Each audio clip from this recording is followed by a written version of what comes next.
사실은 만만치 않은 것 같아요. 중국과는 뭐 아까 말씀드린 것처럼 교착 상태고 뭐 유럽이라든지 캐나다라든지 생각대로 잘 안 되고 있다, 안 되고 미국이. 있습니다. 예. 그런 측면에서는 이제 돌파구가 뭐냐?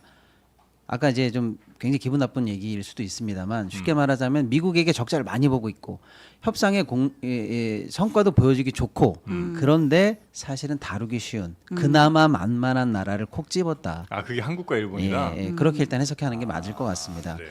그러니까 우리 입장에서는 어쩌면 교착 상태에 빠진 미국 입장에서 가장 먼저 타겟으로 찝은 나라가 아닐까라고 해서 사실은 어떻게 보면 좋지 않은 상황일 수도 있다. 이렇게 해석이 가능한 부분이 아닐까 싶습니다. 그럼 예. 더 우리나 일본에는 더 신경을 좀 많이 써서 다른 나라들한테 보여주기 식으로라도 맞습니다. 혹은 뭐 미국 국민들한테 나 이만큼 성과 냈다는 식으로 보여주기로라도 더 가혹한 조건을 우리에게 요구할 가능성이 좀 높겠군요. 일단 뭐 그런 부정적이거나 좀 우려할 수 있는 정도로 해석하는 게 좀 낫지 않나 이런 생각이 좀 들고요.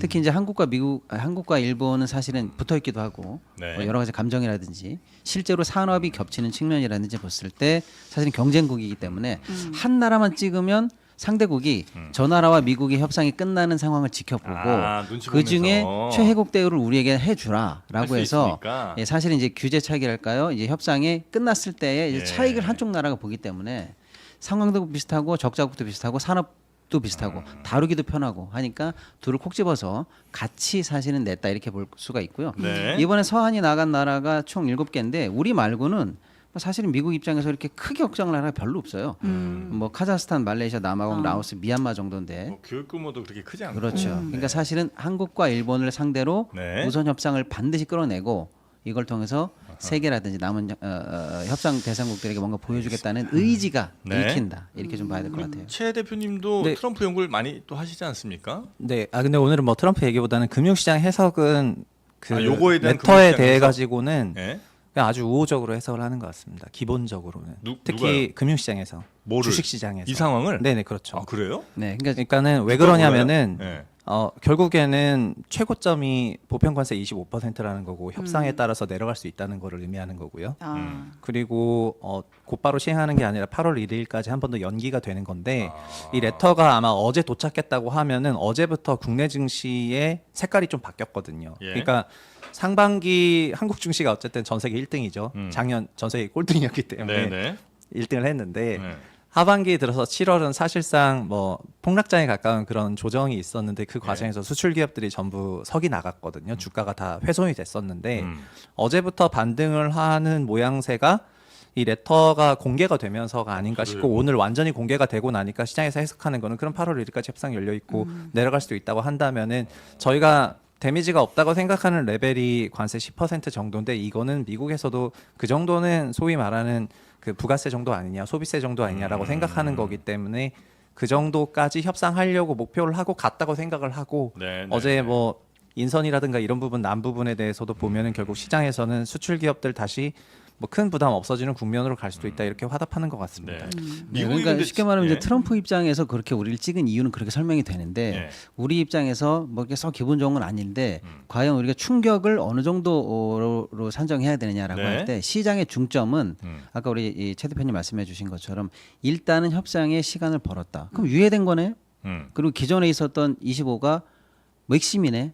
시장은 방점을 거기에 찍힌 것 같아요. 일단은요. 일본은 예를 들어서 뭐 작지만 1이 올라갔거든요. 왜 1을 올린 거예요? 근거가 아, 있어요? 항상? 24%에서 예, 25%로 당초는 24였는데 1을 올렸어요. 뭐 이것도 뚜렷한 이유는 없는데 한간에서는 진짜 이상하다. 지금 일본이 예. 뭐 우리가 늘 우방이지만 할 소리는 해야 되겠다라는 얘기를 지금 총리가 계속 했지 않습니까? 예. 그리고 좀 쉽게 말하면 다루기 쉬울 줄 알았는데 조금 뻑뻑한 감을 계속 보여줘요. 그러니까 약간 뭐랄까요? 내 이놈. 예, 약간 좀 혼내는 느낌으로 하나 정도 올리고 계속 이게 협상하면 안 되면 계속 올릴 수도 있어 이렇게 좀 보여주는 모습인데 어쨌거나 우리 입장에서는 시장이 네. 일단은 최악의 상황은 면하고 있는 거 아닌가? 라고 이제 그래도 물 심리가. 밑에서 협상이 계속 이어지고 있는 거 아닌가라는 네네. 얘기가 나오고 있고요. 후속적으로 지금 트럼프 관련한 SNS 쪽에 속보들이 계속 들어오는데 네. 만약에 한국 측이 마음에 드는 제안을 하면 8월 1일 관세 부과일도 조정 가능하다. 약간 또- 이렇게 유화적인 제스처가 그렇죠. 계속 또 나오고 더 있습니다. 뒤로 갈 수 있다. 아, 근데 네. 이러면 임기 내내 그냥 계속 그러니까. 협박만 하면서 그냥 너 적용한다, 차라리 유예한다, 그런 더 적용한다, 좋겠다. 유예한다 이러면서 그냥 시간만을 끌 수도 있겠네요. 네. 어쨌든 그래도 이제 지금 10%는 이제 가고 있는 거고 예. 그 위에 더 얹어지냐 마느냐. 트럼프가 근데 진짜 원하는 걸 이제 우리가 알아야 되잖아요. 트럼프가 진짜 원하는 게 예를 들면 뭐 쌀이나 소고기 같은 걸 더 많이 열라는 거예요? 아니면 정말 관세를 한 20%, 25% 이렇게 좀 매기고 싶은 그 마음이에요? 제가 볼 때는 우리랑 일본에게는 사실은 우리가 제조업 강국 아니겠습니까? 네. 그리고 거의 전 세계에서 모든 포트폴리오를 다 만들 수 있는 유일한 두 나라가 한국, 일본인데 네. 우리 쪽이랑 일본에게는 사실은 관세를 지렛대 삼아서 미국으로 제조업 시설을 옮겨와라는 옮겨라? 원래 당초에 요구했던 가장 본질적인 요구사항 있죠. 여기서 만들면 안 물릴게 이거잖아요. 네, 그게 아마 우리한테 요구하는 방점이 아닐까 싶어요. 꼭 관세를 물려서 적자폭을 만회한다 이런 거보다는요. 네. 공장 옮겨라. 근데 네. 그거는 안 되는데.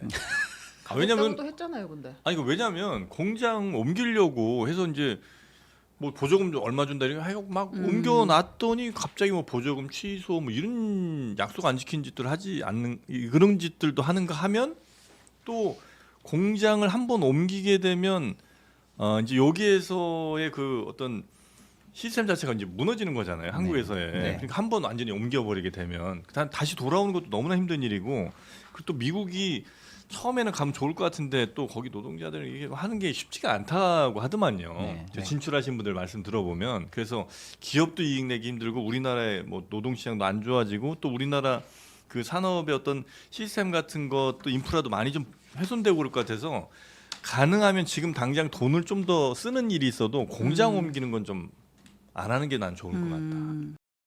트럼프 대통령이 현지 시간 7일 소셜미디어에 공개한 관세 서한입니다. 수신자는 이재명 대통령, 상호 관세율은 25%로 명시됐습니다. 8월 1일부터 부과되고 3국을 경유해 수출하거나 대미 관세를 추가로 올릴 경우 25%보다 더 높은 관세가 부과될 거란 경고도 덧붙였습니다. 일본에도 같은 내용의 서한을 보냈는데 상호 관세율은 기존보다 1%포인트 올린 25%를 부과했습니다. 다만 트럼프 대통령은 상호 관세 부과 시점을 20일 넘게 미뤘습니다. 또 무역시장을 개방하고 비관세 장벽 등을 철폐할 경우 관세율 조정을 고려하겠다며 추가 협상 여지를 열어뒀습니다. 실제 백악관은 상호관세 유예 시점을 8월 1일로 연장한다고 공식 확인했습니다. The president will also sign an executive order today delaying the July 9th deadline to August 1st. 막판 전방위 협상을 벌이던 우리 정부로서는 일단 시간을 벌게 된 셈입니다. 하지만 결국 합의에 이르지 못한 건 그간 우리 정부가 미국 측에 제안한 제조업 협력 로드맵 등으론 협상 조건을 충족하지 못했다는 메시지로 풀이됩니다. 정부 일각에선 방위비 증액 등을 포괄한 이른바 관세 안보 패키지 협상이 불가피해졌다는 지적이 나옵니다. 실제 미국을 방문 중인 위성락 국가안보실장도 패키지 협상 가능성을 시사했습니다. 다양한 이슈들이 서로 얽혀 있고 서로 영향을 주고받는다고 생각합니다. 결국 이달 말을 목표로 추진 중인 한미 정상회담이 최종 합의를 끌어낼 돌파구가 될 거란 관측이 나옵니다. 우리 정부는 조만간 김종인 전 국민의힘 비대위원장과 이현주, 김우영 민주당 의원 등으로 미국 특사단을 꾸려 본격적인 정상회담 조율에 나설 방침입니다. 워싱턴에서 JTBC 정강현입니다.